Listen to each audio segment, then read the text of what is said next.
പിശാച് ദൈവത്തെ വെല്ലുവിളിക്കുകയാണ്, ജോബിനെ വെല്ലുവിളിക്കുകയാണ്.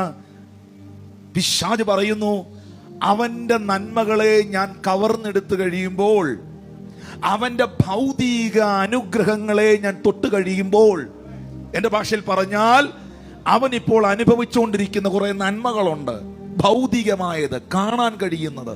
ഇതെല്ലാം പിൻവലിക്കപ്പെട്ട് കഴിയുമ്പോൾ ഉറപ്പായും ഇയ്യോബ്, ജോബ് നിന്നെ തള്ളി പറയും. ഇരുന്ന് ഈ സ്തോത്രം പറയുന്നവനും കൈയടിക്കുന്നവനും ഹല്ലേലൂയ പറയുന്നവനും ഒക്കെ പിശാച് പറയുന്നു, ഞാൻ അവനെ ഒരു പ്രതികൂലത്തിലൂടെ കടത്തിവിടുമ്പോൾ അവന്റെ കൃത്യമായ ചിത്രം, അവന്റെ മുഖം എന്താണെന്ന് ദൈവമേ നിനക്ക് ഞാൻ കാണിച്ചു തരാം.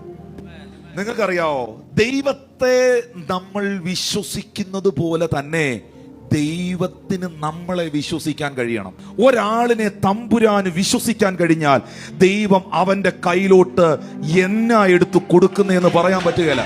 സ്വന്തം മനസാക്ഷിയോട് ഒരു വലതുകരം നെഞ്ചത്ത് വെച്ചിട്ട് ചോദിക്കണം, ദൈവത്തിൽ വിശ്വസിക്കുന്ന എന്നെ ദൈവത്തിന് വിശ്വസിക്കാവോ? ഇയ്യോബിനെ ദൈവത്തിന് വിശ്വാസമായിരുന്നു. അതുകൊണ്ടാണ് ദൈവം സാത്താനോട് പറഞ്ഞത്, നീ എന്നാ വേണേലും ചെയ്തോളാൻ. ഒരു നെഗറ്റീവ് വാക്കും പുള്ളി നാക്കുകൊണ്ട് പറഞ്ഞില്ല.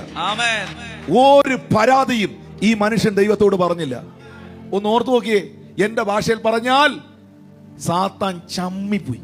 ദൈവത്തെ ത്യജിച്ചു കളയും, അവനെ ഒന്ന് ബാധിച്ചു നോക്കുന്ന വെല്ലുവിളിച്ച കശി ജോബിന്റെ ആറ്റിറ്റ്യൂഡിന്റെ, ഫെയ്ത്തിന്റെ മുൻപിൽ ജോബ് മുഖത്ത് നോക്കി പിശാചിനോട് പറഞ്ഞു. പിശാച് പറഞ്ഞത് നിന്നെ മുഖത്ത് നോക്കി അവൻ തള്ളി പറയുന്ന, പക്ഷെ പിശാചിന്റെ മുഖത്ത് നോക്കി ജോബ് പറഞ്ഞു, അവൻ എന്നെ കൊന്നാലും ഞാൻ അവനെ തന്നെ കാത്തിരിക്കും.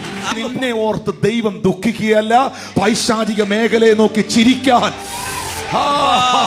പൈശാചിക മേഖലയെ നോക്കി മുഴു സ്വർഗവും നോക്കി ചിരിക്കത്തക്കവണ്ണം നിന്റെ ജീവിതത്തിന്റെ വിശ്വാസത്തെ നീ അപ്ലിഫ്റ്റ് ചെയ്യുവാൻ ആത്മാവ് ഇടപെടുകയാണ്.